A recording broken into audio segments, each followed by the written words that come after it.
दोस्तों 5 के फंडे के विनिंग सीरीज 21 में मिलते हैं।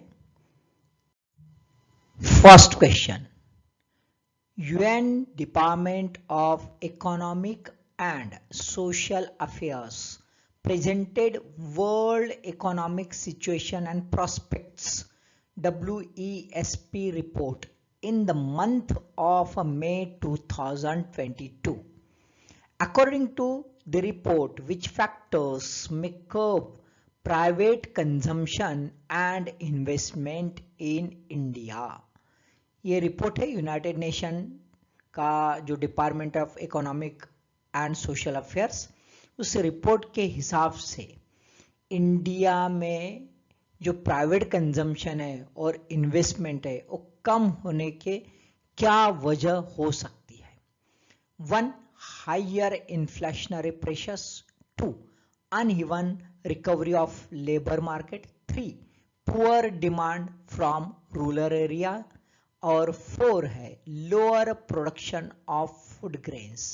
यानी भाई कीमत बहुत बढ़ रही है, हायर इन्फ्लेशनरी प्रेशर्स, बहुत ज़्यादा प्रेशर है, या लेबर मार्केट जो है उसकी रिकवरी प्रॉपर नहीं हुई, यानी बराबर वो अपने पोजीशन में नहीं आया है, और पुअर डिमांड रूरल एरिया से जो यह है डिमांड है कंजम्पशन की वो कम है, और फूड ग्रेन प्रोडक्शन कम हो गया है।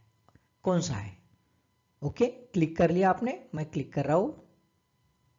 Answer is A, 1 and 2, 1 and 2। Higher inflationary pressure, obviously inflation जबरदस्त है, दोनों इन्फ्लेशन WPI और CPI दोनों जबरदस्त माहौल पिट रहे और बहुत ही बुरी तरीके से हम गुजर रहे हैं। अब ये जो है अपना मार्केट जो है लेबर मार्केट वो भी बिल्डअप नहीं हो पा रहा है। लो एंड मार्केट जहाँ पे पर्टिकुलरली अनऑर्गेनाइज भी सेक्टर है वो वाला तो काफ़ी बुरे हालत में, ऑर्गेनाइज जो सेक्टर है वो भी जो है बराबर उभर नहीं आया है। कुछ सेक्टर्स ऊपर आए तो कुछ सेक्टर्स अभी भी डाउन में है। देखो दोस्तों, यूनाइटेड नेशन का प्रोजेक्शंस है कि इंडिया की ग्रोथ कैसे रहने वाली है, 6.4%। What it connotes? It's connote that yes, okay fine, ठीक है। Last year it was 8.8, but now it is slower, that is 6.4। लेकिन आज भी मतलब देखा जाए तो as per the report still be fastest growing economy of in the world, दुनिया में सबसे ज्यादा फास्ट ग्रोइंग होने वाली इकोनॉमी है।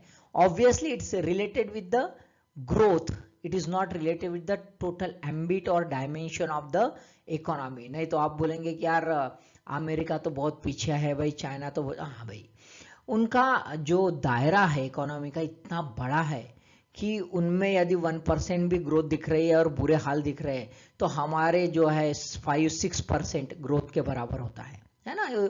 उनका डायमेंशन बहुत बड़ा है, ठीक है। हमारा इकोनॉमी का यदि इतना सर्कल हम पकड़ ले तो उनका इकोनॉमी का यू ऐसा सर्कल है, तो हम तो बूंद दिखते हैं उनके इकोनॉमी के सामने, लेकिन फिर भी हम सस्टेनेबल लेवल पर है, ये एक शो होता है। अब ये 18 मई 2022 को रिपोर्ट जो है पब्लिश कर दिया था, और उसमें क्या मेंशन था, तो यूक्रेन का जो वार है ना, यूक्रेन वॉर, जो रशिया यूक्रेन वॉर चल रहा है उसके वजह से बहुत ही बुरे हालत है। जस्ट हम पैंडेमिक से उभर रहे थे, लेकिन यूक्रेन का वॉर स्टार्ट हो गया, जिसके वजह से यूरोप में ह्यूमैनिटेरियन क्राइसिस आने की पॉसिबिलिटी पूरी है। साथ में फूड और कमोडिटी प्राइजेस जबरदस्त पूरे आसमान को भिड़ने वाले हैं, भिड़ रहे हैं वैसे देखा जाए तो, और ग्लोबली जो इन्फ्लेशनरी प्रेशर है वो जबरदस्त रहने वाले हैं। अब यदि हम टोटल दुनिया के बारे में सोचिए, ग्लोबल इकोनॉमी जो है ये बहुत ही कम ग्रो हो रही, जस्ट 3.1%, बहुत ही कम पिछले साल से, लेकिन जो पिछले साल 4% थी, इस बार 3.1% है। उस हिसाब से यदि इंडिया की ग्रोथ देखा जाए 6.4% की, तो it's more than sufficient. Global inflation यदि प्रोजेक्शंस देखा जाए तो बहुत ही बुरे हाल है। यदि देखा जाए तो ये 6.7% है, यानी बहुत ही खतरनाक लेवल पर है। अभी ये थ्रेशोल्ड क्रॉस कर चुका है, वॉकिंग इन्फ्लेशन के आगे ये जा रहा है।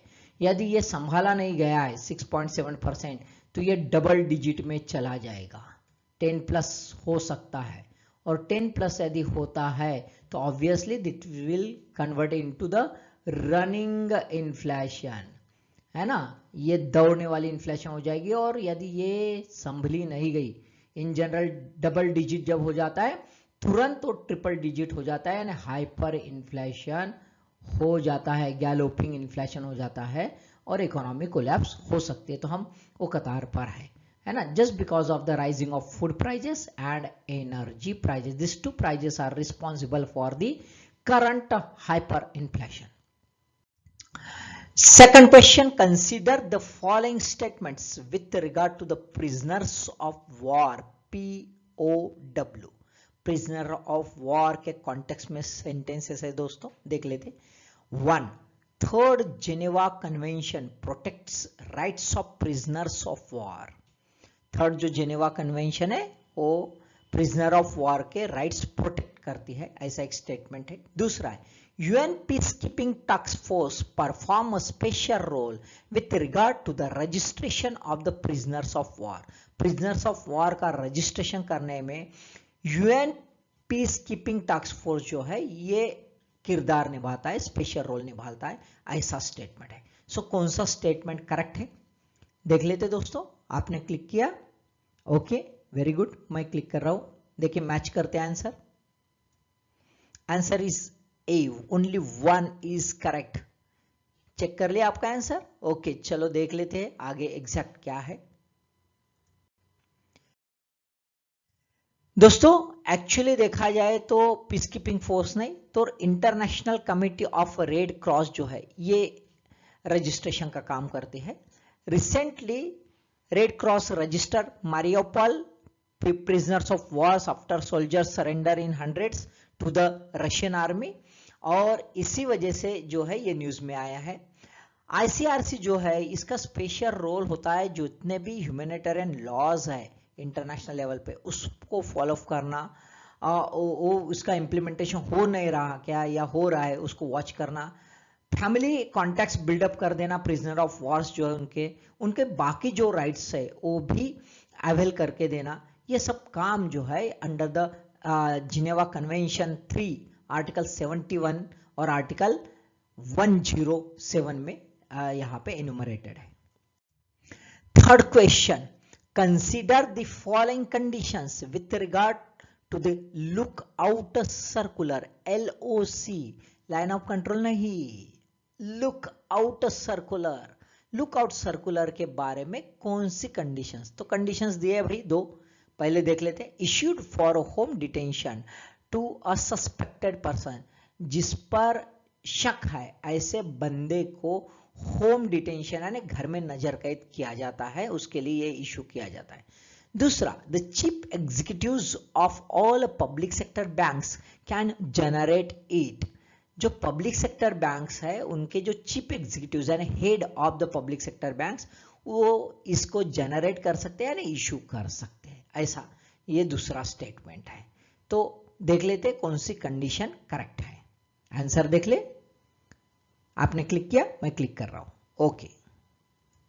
सो answer is B, only 2 is correct, 1 is incorrect. It is actually not issued for home detention, home detention से कोई लेना देना इसका नहीं है। तो देख लेते हैं लुकआउट सर्कुलर होम डिटेंशन है या नहीं है या क्या है, ब्रीफली पहले देख लेते थोड़ा सा। C, not permit to travel abroad, किस चीज के लिए इशू किया जाता है कि भाई ये देश से बाहर ना जाए, है ना, not permit to travel abroad. अब ये जिनके अगेंस्ट में ये LOC इश्यूड किया जाता है उनका नाम नो फ्लाई लिस्ट में आ जाता है, और ये जो नो फ्लाई लिस्ट है इसका एग्जीक्यूशन दैट इज LOC का एग्जीक्यूशन करने की पूरी रिस्पॉन्सिबिलिटी इमिग्रेशन अथॉरिटी को होती है। So immigration authority is executive authority, है ना। अब खास बात है कि who can generate, which authority have a power, so authorized officer not below the rank of a deputy secretary। दूसरा है डिस्ट्रिक्ट मैजिस्ट्रेट, तीसरा superintendent of police SP and heads of the public sector bank, बस यही generate कर सकते हैं, दूसरे नहीं कर सकते। बहुत सारे इंस्टीट्यूशन है, नंबर ऑफ बॉडीज है, ईडी है, आईबी है, सीबीआई है, revenue intelligence, income tax department, state police forces, intelligence agency, these are generating the LOCs against some suspected person।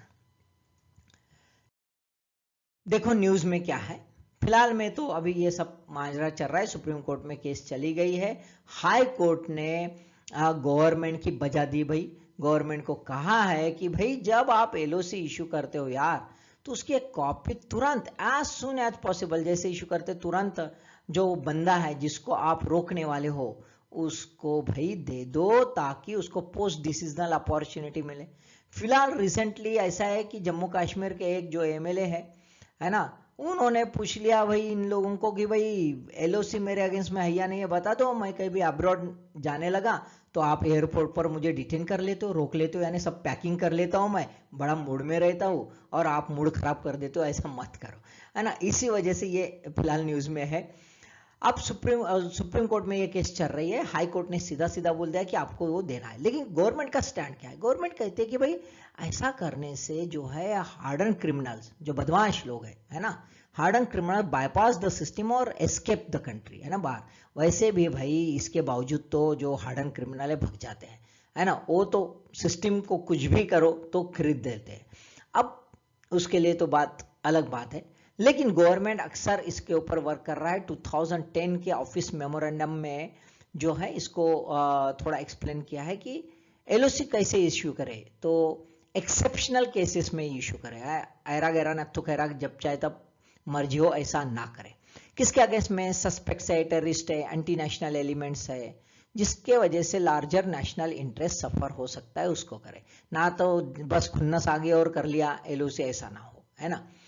अब खास बात है कि LOC मॉडिफाइड कर सकते हैं, डिलीट कर सकते हैं या विड्रॉल कर सकते हैं, यानी कोई ऐसी रोक टोक नहीं है ना। जो बंदा जनरेट करता है वो मॉडिफाइड कर सकता है, डिलीट कर सकता है, विड्रॉल कर सकता है।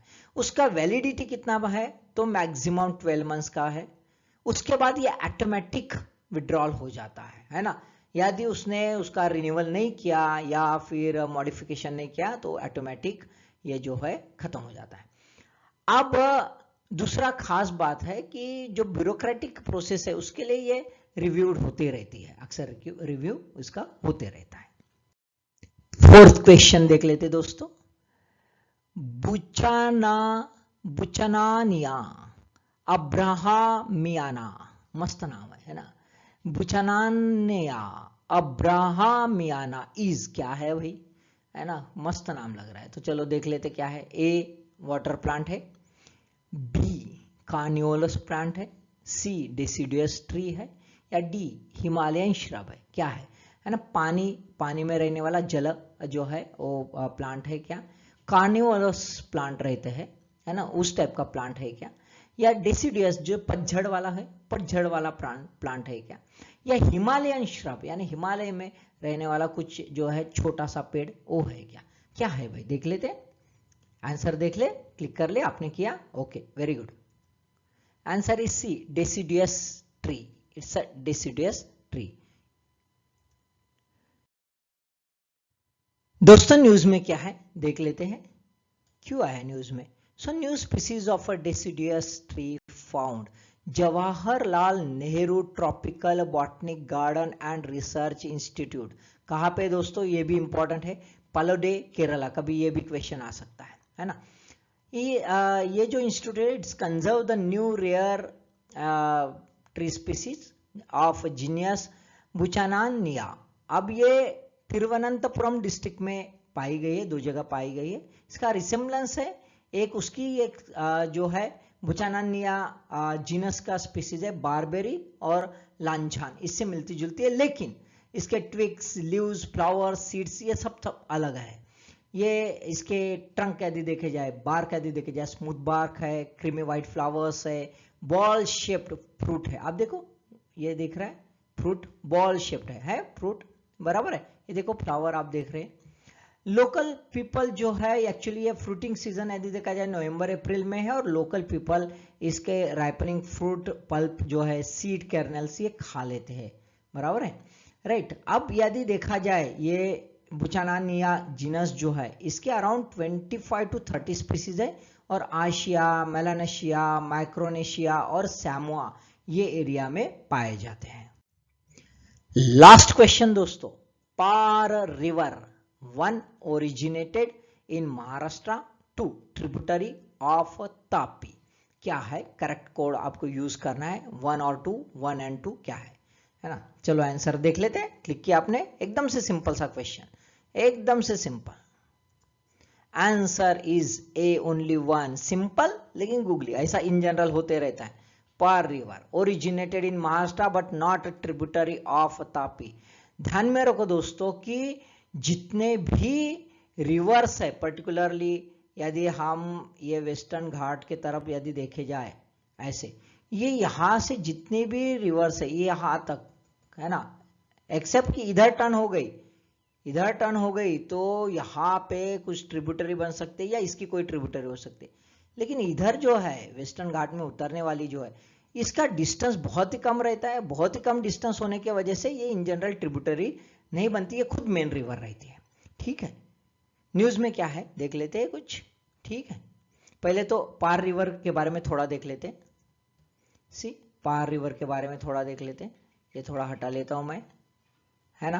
पार रिवर के बारे में देखो क्या है, तो भाई रिवर ऑफ गुजरात, एक्चुअली ये गुजरात में मेजर पोर्शन है ना, और ये वाड़पाड़ा विलेज जो है नासिक के पास, यहाँ इसका ओरिजिन है। 51 किलोमीटर के छोटी सी रिवर है ना। वलसाड डिस्ट्रिक्ट जो है गुजरात में, वहां पे ये अरेबियन सी को मिलती है।